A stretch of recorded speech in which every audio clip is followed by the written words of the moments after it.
Nobody likes to talk about what goes on in the bathroom. It's not supposed to be polite conversation, but you know what? We kind of have to talk about it if we want to protect ourselves. March is Colorectal Cancer Awareness Month, and we recently shot a video to kind of take you through the procedure and show you what it's all about. And no, it's not the most pleasant thing in the world, but it's also not horrible, and it's a lot better than getting colon cancer. In fact, a colonoscopy is one of the only procedures where they go looking for cancer, where they can actually prevent it by taking out some of the polyps and things that actually will develop or could develop into cancer. So take a look. If you're over 50, check with your doctor, and you might want to make the appointment. It's not the worst thing ever.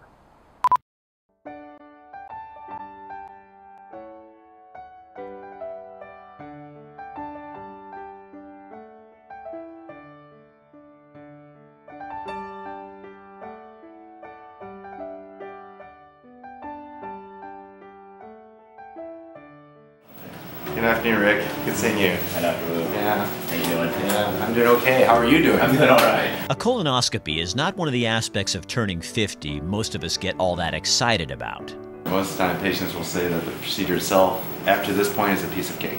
Okay? It's all getting ready for that with drinking that stuff and fasting. That's the hardest thing. After fasting for 24 hours, it's time to begin the preparation. All right, here we go. There's a whole day you have to drink liquids, and then you have to drink some substance that will actually purge the bowels. We need all that material out of your colon for us to get a good look. So I think there's a lot of people who hesitate for that reason alone. We're not going to show you the rest of this part. We'll catch up with you tomorrow at the clinic. You check in, have you of course change into a gown. They'll start an IV for us to give you IV fluids and also give you sedation. And then you're taken into a special room, which is where the procedure is. Yeah, how far in do you go? We want to go all the way to the beginning of the colon, which is where your appendix lives. So it's about, if you look, talk distance, about 5 or 6 feet, depending how you measure it. Once the doctor administers the sedative, I didn't feel or remember a thing.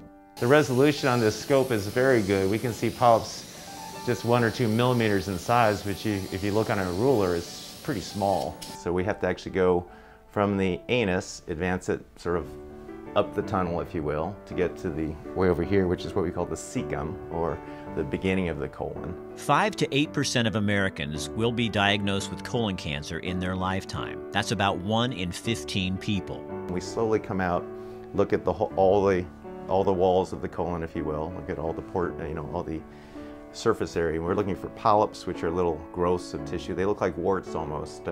They could be potentially precancerous growths. And we look for anything that might be abnormal. Colon cancer is one of the only cancers that the death rate is actually dropping. Colon cancer is also one of the only cancers you can prevent with this type of procedure. Which is pretty astounding if you think about it, and pretty exciting. But people don't recognize that that's, what's the price of that sort of assurance and that process? Well, the price is drinking some stuff, going to the bathroom, being on a liquid diet, and going through a colonoscopy once every 10 years or so. That's not that big a deal. Still, of the people who should be getting screened with a colonoscopy, only about 50% are actually doing so.